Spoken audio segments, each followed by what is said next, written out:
All right, 7.2 applications of normal distribution. All right, so first we want to look here at find and interpret the area under a normal curve. Okay. All right, so let's start with this formula: z equals x minus mu over sigma. Well, x is our value, mu is our mean, sigma is our standard deviation. Those things are not changing, okay, with those pieces. And so we want to look for those things. And z is said to have our standard normal distribution with those pieces. Okay, so that's a formula that you need to write down. You're going to need to memorize and have moving forward. Okay. All right, so if it doesn't have a mean of 0 and 1, then we can transform it into those things using that formula before. Okay, and so essentially, z, little z here in this case, is the distance or the standard deviations, the number of standard deviations that you are from the mean with those pieces. Okay, and so we can then calculate those items and see what that is and use that to find the area under the curve. Okay? All right, so here's our first one. Suppose that we are talking about IQ scores, and the IQ scores have a mean of 100 and a standard deviation of 15. So if we have an IQ score of 120, how many standard deviations above the mean is it? And so when we look at this, we take our 120, subtract the mean of 100, and divide all of that by 15. Okay, and so that's all they're doing there. When we look at our pieces, we have our x right here, our mu, and our standard deviation there for those. Okay, and we plug all that in to find our z-score. Now, make sure if you plug it all in the calculator, you put either that in parentheses, so it does that math first, and then divide, or do the math and divide separately on those pieces so that you do it correctly. Okay, and so that tells us that we are 1.33 standard deviations from the mean. Okay, and so that's how far on the graph we are from. All right, now we can also find the area of the curve straight from this. And so this is what we call the normal distribution table. This is just a piece of it that they give us. In your homework, they should do the same. But we can also get one. I'll drop these into Canvas. I forgot to do that. It looks like this. It has quite a bit of information, but it has the whole piece on there when we're looking at it for those things. And so we want to find that z-score. So our z-scores are created by this column and row here around the edges. Okay? And so this first part is the first digits of our number, and the second part up here is the hundredths digit with those. Okay? So in our case, we need 1.33. So the first thing we would do is we would go down this until we get to 1.3, and then over to 3 here, and we bring that all the way down, making sure my finger doesn't slip, and we match it up right there, okay? And so we get 0.9082, which is what they have as well for those, okay? And so that's the area to the left of the curve there, okay, for those pieces. Now, what does that mean? When we go back, this here is 90% of those, 0.9, that's our proportion for those things. It represents the proportion to the left. So that means 90% of the IQ scores are below that 120 with that, okay? And so we're looking at those because to the left means below, less than for those pieces. And so in our case here, if you scored a 120, you were above 90% of the other scores on that exam, on those IQ score exams, okay? Now, what about the complement? Well, the complement is 1 minus that. We've already found the area to the left, so now we need to find the area to the right of that. And so in this case, it's 0.918, or meaning there's only 9% that did better than you of a score of 120, if that's what you scored, okay? And so that's how we can read those and interpret what that means there on those pieces. All right, so our next piece here says we have a pediatrician. They're looking at the heights of 3-year-old female patients. and they are normally distributed. They have a mean of 38.72, standard deviation of 3.17. I think we looked at that in our previous section. Okay, so we want to look and see what is the proportion of 3-year-old females that have a height less than 35 inches. Okay, so there are a couple of different ways. It's all based on technology that you have with those, but we can do it by hand. So let's look at that. So we have our curve here. We have our 35. We know that the mean is 38.72 and the standard deviation, one standard deviation is 3.17. That is here in our original problem. Okay. All right, so we need to convert that over to a z-score. All right, so we take our 35, we subtract 38.72, and then divide all that by 3.17, and we get negative 1.17. Okay, that's just our z-score. So that tells us we are negative 1.17 standard deviation. So negative means it's to the left of the mean, positive is to the right of the mean. So since I have negative, I see that I'm to the left, which makes sense based on our graph. Okay. All right, so then we go to our table. Okay, so we're looking at negative 1.17. So negative 1.1 is right here. And then we need to go over until we get to the 7. And so that's going to match up right here of 0.1210 on those. Okay. For those pieces. Again, you'll have these tables. You can zoom in a little closer. I know I don't have it real close there, but I don't want to mess up all my pieces there on those things. Okay. All right. Now, what that tells us is that the proportion of females that are less than 35 inches tall is 0.1210. Okay, or 12%. All right, now we can also use technology to do this. Now they used a different thing called Minitab. We're not using that. I don't really know how to work with that. But our calculator will do some of these things. Okay, and so let's turn our calculator on and let's look at how our calculator will do this for us. Okay.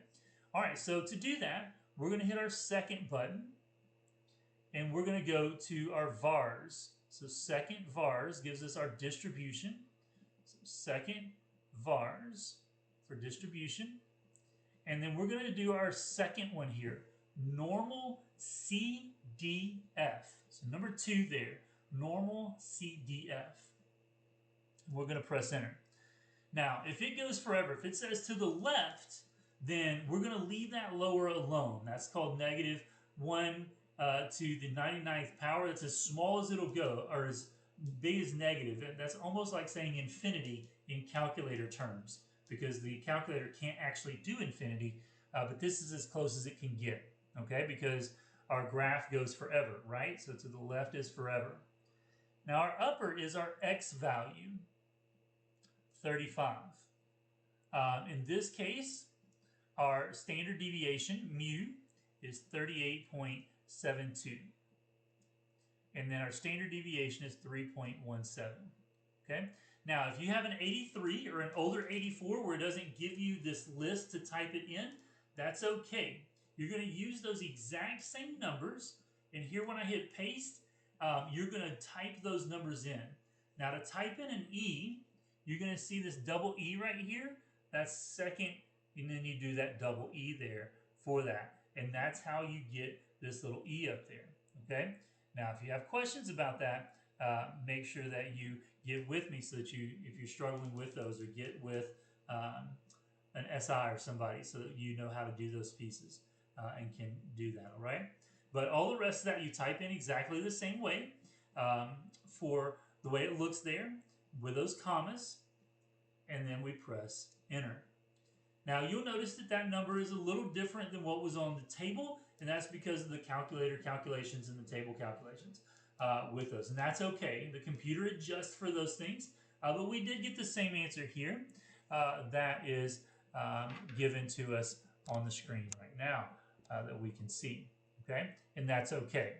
All right, and we do our rounding accordingly for those pieces. because it's still not a significant difference on those, okay? So now again, just to show you that process, for those, we would hit second vars number 2, okay? And then if you have it like mine, you would fill in the pieces here. Again, since we're going to the left, our lower is not going to change, so we leave that negative 1e to the 99th, and then we paste. If you don't have that, the normal CDF will pop up on the screen with the parentheses, and then you need to type all of this in and close your parentheses. And it's always going to be your lower, so negative 1e to the 99th, comma your upper, meaning x, that's our 35, then our mean and our standard deviation. Okay? So always remember those pieces so that you put things in there correctly. And then press enter. All right? All right, so we would again expect to be about 12%. All right?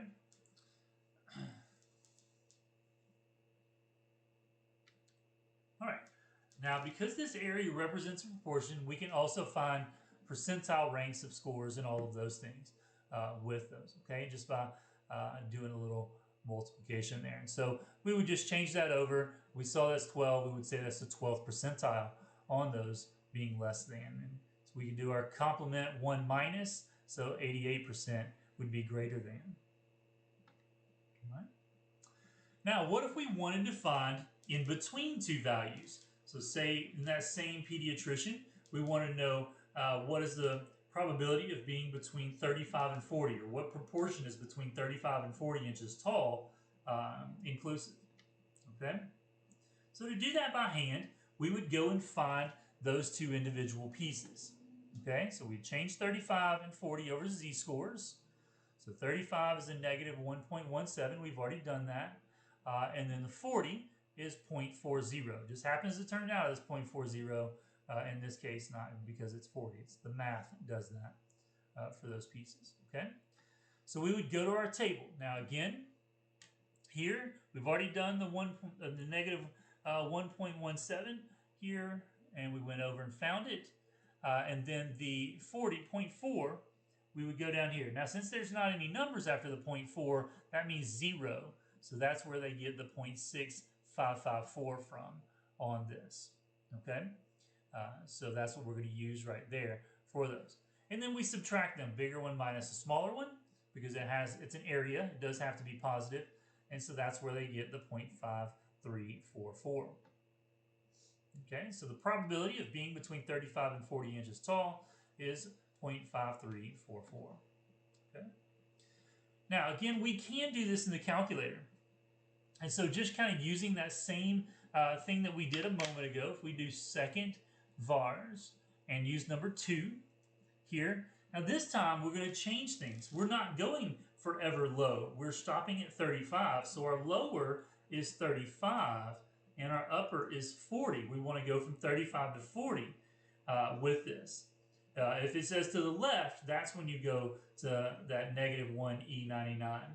But in this case, we don't do that, okay? And so then we paste there for those, all right? And we press enter, and we can see that we get the same result, okay? 0.5365. Now again, the calculator and doing by hand will result in a little bit different decimal, but that's okay when we're looking at those pieces, all right? They will account for that in the grade book.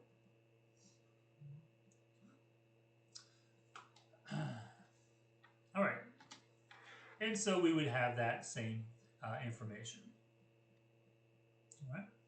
Now, when we're looking at what do we use where, so again, we can use the technology, the normal CDF, to find the area to the left, or we can use the table directly to find that area to the left. To the right, you're going to find the area to the left and then do 1 minus that area for those, okay? And then find the middle. You're going to find the area of those two pieces and subtract them, or use technology just like we did here on the last piece, okay? So we have different options for whichever one they give us. All right. I'm not really worried about that. Okay. All right, now what if we would need to find the value from some information? Okay, kind of working backwards here on these pieces. Okay. All right, so here we have again our pediatrician with these things, and we want to find what is the height at the 20th percentile. What's going to give us the 20th percentile or zero point 0.2 for those? Okay, and so this is kind of what it looks like. It's the 0.2 compared to the 0.8 on those pieces. Okay, so we know the area. Now the calculator can do a few little things there. So we'll look at that in just a moment. Um, but let's look at how to do it by hand first. Okay? All right, so let's take the calculator out of the way here. So first of all, because we have the area of 0.2, we need to go find 0.2 in this spot because those are the areas over there and see what is the corresponding z-score. And so we dig through there and we want to find the number closest to 0.2 on those out here. So we can see as we get over in here um, that we're getting closer and closer to those. So right in here I have 0.1977 and then I go to 0.2005. And so that means that one's closer. It's only just a little bit from it on those pieces. And so that's going to correspond with negative 0.84. Okay, and so we're going to have that. You can see that on the screen there as well for those. So our z-score is going to be negative 0.84. All right. Now we're going to have to manipulate that original formula to get this one. So this is really another formula you want to memorize as well so that you have that. And so to find our x value, we're going to do the mean plus our z-score times the standard deviation. And so that's where all of these. So there's our mean, our z-score, our standard deviation. And then we put that all in our calculator and we should get 36.1 inches. So the height of a female at the 20th percentile should be 36.1 inches. Okay. All right. Now we can also use some technology to do that. Okay. And so this is using StatCrunch. We're going to use use our calculators to do those pieces. And so we want to look at how we can do those as well. All right. So let's turn our calculator on. Let me clear this so there's not confusion on that. Okay. This time we're going to go second vars, but instead of doing normal, we're going to do what's called the inverse norm. Okay. Now we do need to be careful based on whatever you have for those and pay attention to what's going on there. So when I hit inverse norm, it gives me quite a few things here. I need to do my area to the left that we're talking about. And so our area to the left in this case is 0.2. Our mean, we said was what, 38.72. And our standard deviation was 3.17. Okay, we can find those back over here when we go back to the original piece. Okay, so there's our mean and our standard deviation over here. Now we're looking to the left. It said less than, right?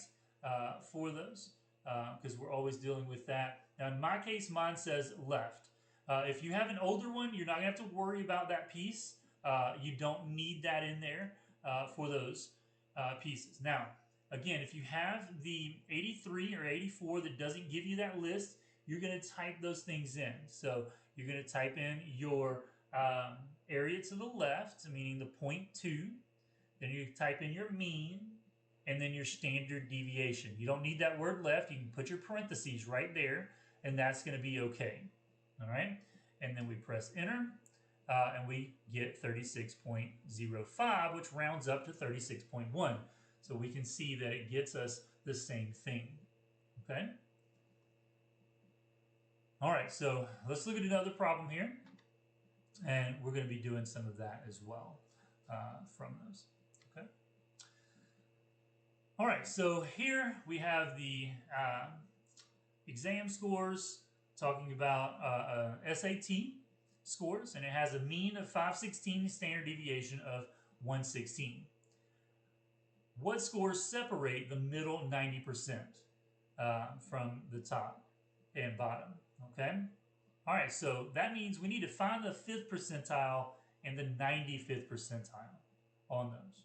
Okay, so we're looking at what is the 5th percentile, what is the 95th percentile, so that we know what's going to be between those is the 90% of our test takers. Okay, so that's kind of what the graph looks like there on those pieces. We're doing it by hand in this case. All right, so we need to find those pieces.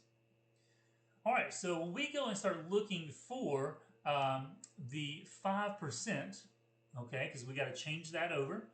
We want to look for those pieces. And so we need 0.05 out in here for those. And so we start looking real closely. So let's see, I see 0.1, 0.2, 0.3, 0.5 here. And we get really close. So on these two here, that's 0.0505, and that's 0.0495. They are the same distance apart. So that means we're going to split the middle here on this and do 0.45 on that. And so that's where they get this negative 1.645, because it's in the middle. It's exactly in the middle of that, so we can split them. Now, if it's not exactly in the middle, we would move to one or the other of those two with those. We could go with negative 1.64 or negative 1.65 based on which direction it goes for those things. Okay? All right, now if we need to find the 95th percentile, we would come all the way down here and we would be looking for 0.95 for those pieces. And so again, the same thing happens down here. And so we're going to get a positive 1.645 in this case. Now, that's always going to happen. If we're the same distance from 0 and the same distance from 1, one's going to be positive, one's going to be negative because of the symmetry. They're the same distance from the mean as well when we're looking at those pieces. Okay? All right, so we find our scores here by plugging into our formula. And so for the bottom, you would have to score a 325. And for the top, a 707. And so from 325 to 707, that is 90% of our scores are between those two. Okay? All right, and then so with technology, we could find each one of those things individually as well here using those pieces. Okay? And so let's just kind of go back there and look at those digits and see if we can put those things in. Okay, so again, we could do our inverse norm from those. So second vars. So if we do number 3, now this time we said we wanted our 0.05%, and then we had a mean of 516 and a standard deviation of 116, and we're doing to the left. Now again, if you're typing that in, you would just stop here at the 116 and press enter.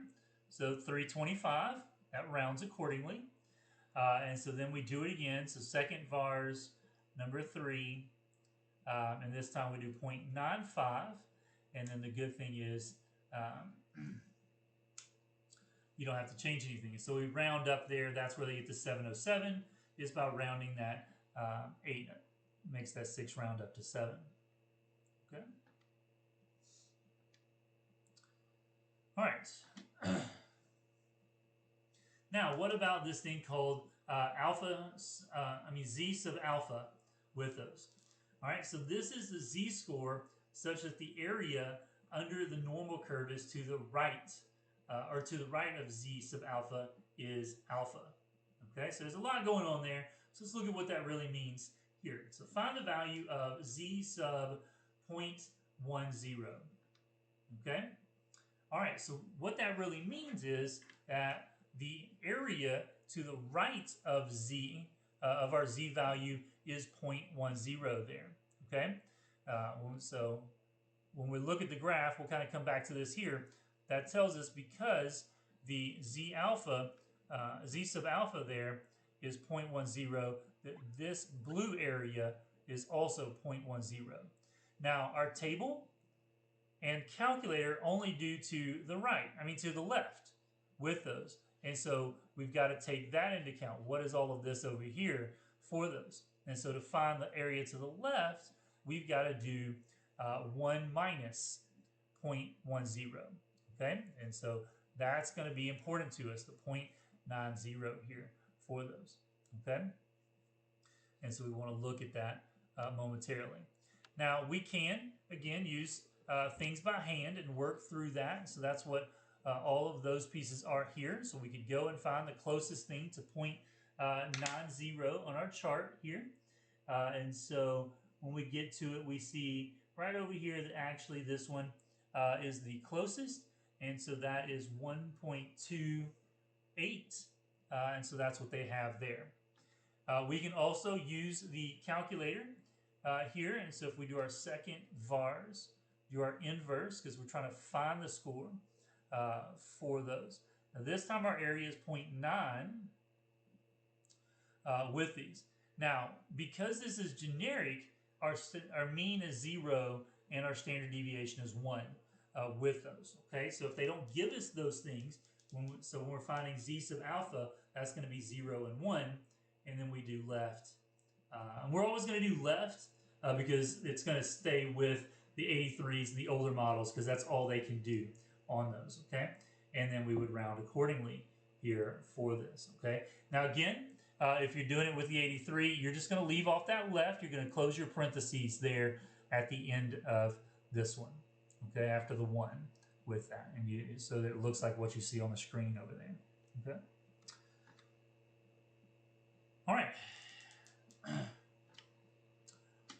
And so that's what you're going to need here in 7.2.